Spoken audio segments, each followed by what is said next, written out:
Guys, ada satu banglo di Taman Udara Murni, owner nak jual. Yang ni akses jalan utama dia, jalan depan rumah. Yang ni jalan besar dia. Akses jalan sangat cantik. Jom kita tengok bahagian dalam. So ni bahagian tepi dia. Ni bahagian luar dia untuk parking. Parking pun luas, boleh 3 butir kereta. Ni ada grey. Bahagian tepi owner dah extend. So ni bahagian depan owner dah buat grill. Rumah ni fully grill. Ni bahagian dalam dia lah. Bahagian dalam ni kalau kita boleh tengok dah ada grill. Dan tepi ni ada glass partition. Kalau boleh tengok glass partition ni sebab dulu owner buat office. So kalau nak jadikan office tempat ni pun okey. Ni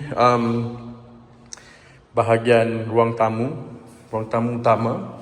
Lepas tu owner extend pula di bahagian ni. So nak buat tempat makan pun okey. Okey, ni bilik master bedroom. Yang ni bilik kecil, bilik ketiga. Dan yang ni bilik kedua. Pun ada tandas. So ni tandas dia. Ni dapur. Bahagian dapur dia pun luas. Bahagian dapur dia luas. Kalau suka masuk sangat-sangat okey. Dah ada kabinet. Ada tabletop. Ni bahagian tandas. Tandas ni connecting dengan bilik master bedroom. So kita tengok bahagian luar satu lagi. Okey, ni bahagian tepi tadi. So bahagian tepi ni ada akses ke belakang.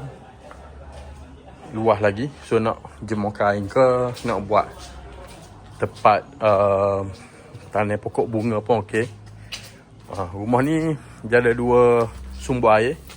Satu air telaga dan satu lagi air kerajaan. So ni bahagian belakang pun ada grill.